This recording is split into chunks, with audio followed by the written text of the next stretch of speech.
So you want to make over $10,000 a month with Amazon KDP. You're in the right place. My name is Peter, and over the past 8 years, I built a 7-figure self-publishing business. And now I'm on a mission to help you achieve freedom through self-publishing.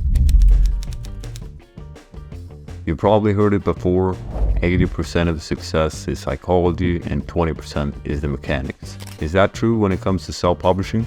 I believe it is. And let me tell you a story from 2017 of how it's been true for me. So back then, the self-publishing gurus, a common thing they said was that you should make $10,000 a month, but once you reach that point, you should look for bigger and better opportunities. I questioned that because I already did a mistake back in 2016 where I strayed for 6 months. I got the shiny object syndrome and I jumped from opportunity to opportunity, not having anything to show for it. So I questioned that and I said, if there are 10 publishers that are making $10,000 a month, then what's stopping me from making $100,000 a month? All I have to do is produce like 10 publishers.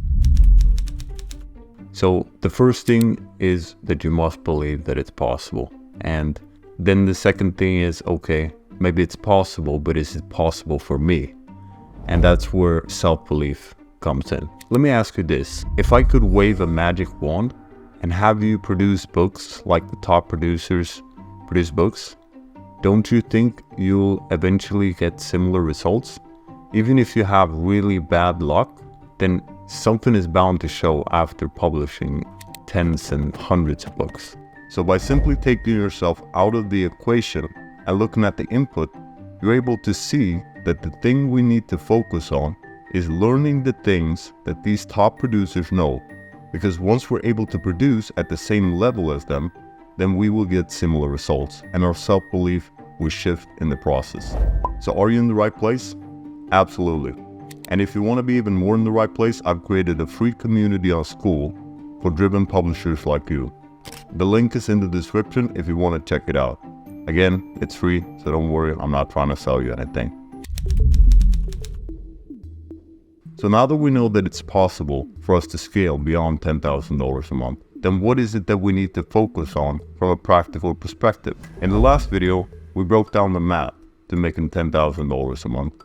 And I said that I would publish 100 books to reach that goal if I were to start over from scratch. In this video, I think it's worth discussing something that I think is one of the cornerstones of building a self-publishing business that has the opportunity to make more income per book and provide us the snowball effect that can scale our self-publishing business quicker. I'm of course talking about building a brand. What is a brand when it comes to self-publishing? For me, a brand is a series of books under one author name or pen name that is solving problems for a specific customer. This means that the brand is focused on who they are serving rather than simply picking the next unrelated hot topic. For example, a brand that is focused on serving computer programmers wouldn't publish a book on potty training for babies. Sure, some programmers might be new parents, but it's too much of a stretch in terms of topics to create a cohesive and expert feeling of the brand. A successful self-publishing brand also have their own audience and are not simply relying on Amazon to gain momentum for their books. Having an email list not only helps with getting reviews, but it can also help us get an initial sales boost, which will make the book rank higher in search and categories. Let's look at examples of 3 self-publishers who built successful brands on Amazon, so you can gain clarity on what a successful brand and a series of books looks like from a practical point of view. For this first brand, we can see that the author focuses on providing books for people who are into self-development. We also see that he's focused on gathering email addresses and that he's driving traffic from outside of Amazon to his books. We can also see that he sells courses on the backend to further increase his income per customer. According to KD Spy, we see the top 20 books. We have to note that this publisher has 133 titles. So from the paperback, we see 19,000 for 20 books. We see 21,000 for audiobooks. Again, it's only showing 20 books. So I think it's safe to say that this publisher is making close to $100,000 a month. And with the courses, he's probably making that amount. For the next brand, we see that it's focused on serving people who are interested in investing. And we see the same pattern if we take a look inside his book. He's gathering email addresses and also have courses that he sells on the back end. And here's another example of someone who's in the same niche. We also see that he sells courses on the back end. I can go on and show you example after example of brands, but I think you've seen the pattern now.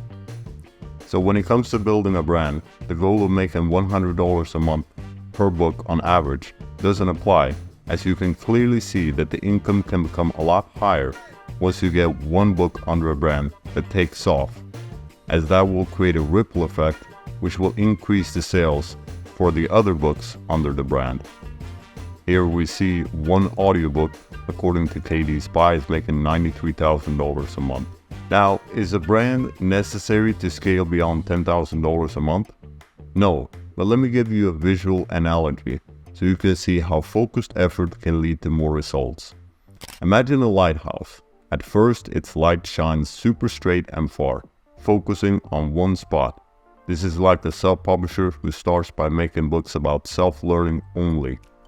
Each book is like a bright light saying, hey, if you're into learning how to learn, then I'm the guiding light you're looking for. After a while, when a lot of people start liking these learning books, the self-publisher decides to spread the light wider. Now they start making books about all sorts of self-help topics, such as how to be more disciplined. It's like the lighthouse light is getting broader, but still guiding the same type of people, just over more topics.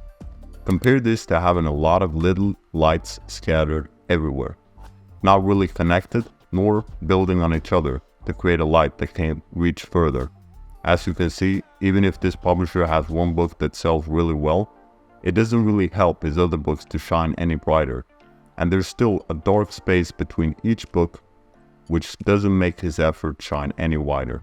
By starting focused, the Lighthouse publisher can attract a very specific audience.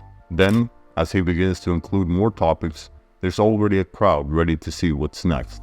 Each book adds to the light, making it brighter and reaching more people.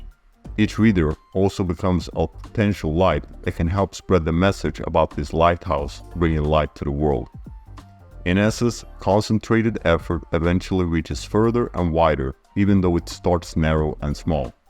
Something I advise against is simply trying to make a copy of an already existing publishing brand. Because there's something called the first mover advantage, which means that if you try to emulate their work, you might be seen as a copycat by the readers, and they will question why they should buy from you when there's already an established / proven brand on the topic. Therefore, you want something unique about your brand, at least if you're going into a space where there's already strong brands. This is just one of the puzzle pieces you'll discover in part 2 of this video series on how to scale beyond $10,000 a month with Amazon KDP. So make sure you subscribe so you don't end up wasting valuable time and resources pursuing something that doesn't have the right foundation.